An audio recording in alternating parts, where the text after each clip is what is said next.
Del Evangelio según San Mateo. En aquel tiempo Jesús subió a una barca, cruzó a la otra orilla y fue a su ciudad. Le presentaron a un paralítico acostado en una camilla. Viendo la fe que tenían, dijo al paralítico: «Ánimo, hijo, tus pecados están perdonados». Algunos de los escribas se dijeron: «Este blasfema». Jesús, sabiendo lo que pensaban, les dijo: ¿Por qué pensáis mal? ¿Qué es más fácil decir: «Tus pecados están perdonados», o decir: «Levántate y anda»? Pues para que veáis que el Hijo del Hombre tiene potestad en la tierra para perdonar pecados, dijo dirigiéndose al paralítico: «Ponte en pie, coge tu camilla y vete a casa». Se puso en pie y se fue a su casa. Al ver esto, la gente quedó sobrecogida y alababa a Dios, que da a los hombres tal potestad. Palabra del Señor. Gloria a ti, Señor Jesús. Es jueves de la semana 13 del tiempo ordinario, queridos hermanos. Siempre con el profeta Amós en la primera lectura. Hoy llegamos a un capítulo bastante incómodo, sobre todo para Jeroboam, el rey, y para Amasías, sacerdote del templo de Betel. La voz del profeta es incómoda, por eso le persiguen. El sacerdote Amasías, que se ve que se da por aludido, le invita a que se marche del reino del norte y que vuelva al sur, de donde provenía, y que profetice allí si quiere. Amós tiene que defenderse. Él no es profeta por interés, como si buscara así un modo de ganarse la vida. Si está profetizando es porque Dios le ha llamado, no porque él lo haya buscado. Y no puede dejar de obedecer a Dios. El Señor me dijo: «Ve y profetiza a mi pueblo de Israel». Amós no se deja acobardar por amenazas. Sigue anunciando los castigos de Dios para con los dirigentes del pueblo por su corrupción y su materialismo. Desde siempre los verdaderos profetas son perseguidos porque dicen no lo que el pueblo, sus gobernantes, quieren escuchar, sino lo que ellos creen que es la voz de Dios. Por eso, tanto en el Antiguo como en el Nuevo Testamento, en la historia antigua y en la moderna, se les quiere hacer callar, o se les destierra o se les elimina sin más, como a Cristo Jesús, el profeta por excelencia. Y esto nos da lecciones en dos sentidos.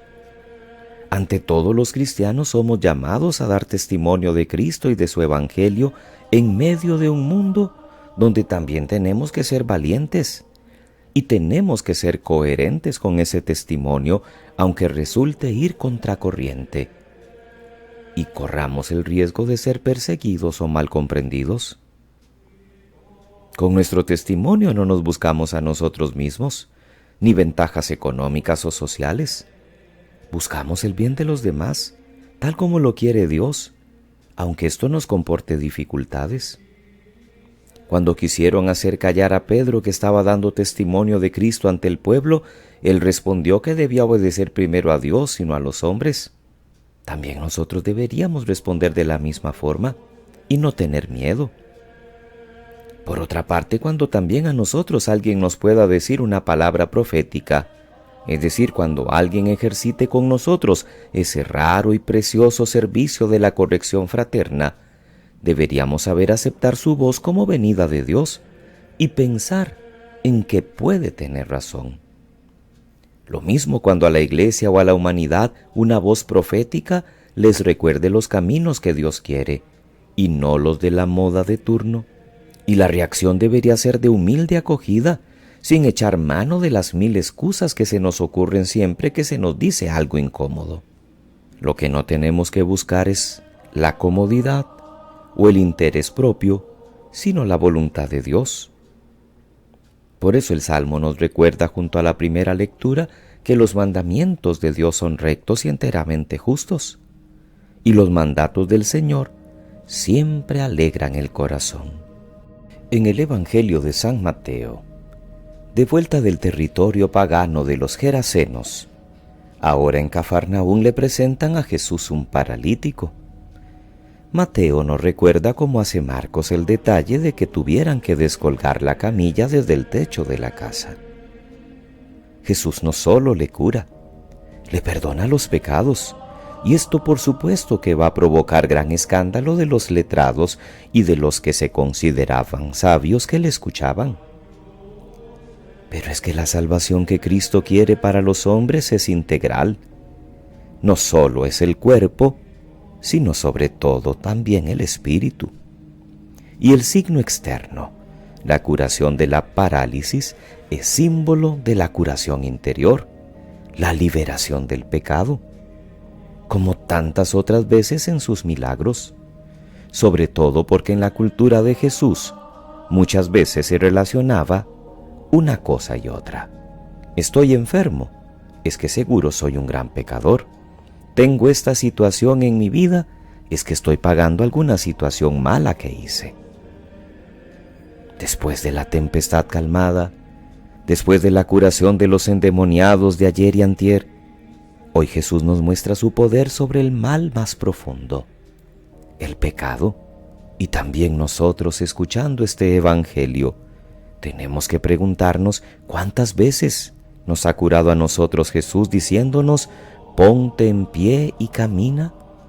O Jesús a través del sacerdote diciéndonos: yo te absuelvo de todos tus pecados. Todos sufrimos diversas clases de parálisis. Por eso nos gozamos de que nos alcance una y otra vez la salvación de Jesús a través de la mediación de la Iglesia. Esta fuerza curativa de Jesús nos llega en la Eucaristía, porque somos invitados a comulgar con el que quita el pecado del mundo. Pero sobre todo en el sacramento de la reconciliación que Jesús encomendó a su Iglesia: a los que perdonareis los pecados, les serán perdonados. ¿Y cuánto hemos adolecido en estos días de cuarentena de este sacramento de la reconciliación, que gracias a Dios ya poquito a poquito en muchas parroquias también se nos empieza a regalar? Si nos cuidamos de que la pandemia no llegue y de que no se extienda, de no infectarnos, ojalá tuviéramos los mismos cuidados con el pecado. Porque no es solamente salvar el cuerpo, también hay que cuidar el espíritu. Jesús nos quiere con salud plena, con libertad exterior e interior, con el equilibrio y la alegría de los sanos de cuerpo y de espíritu.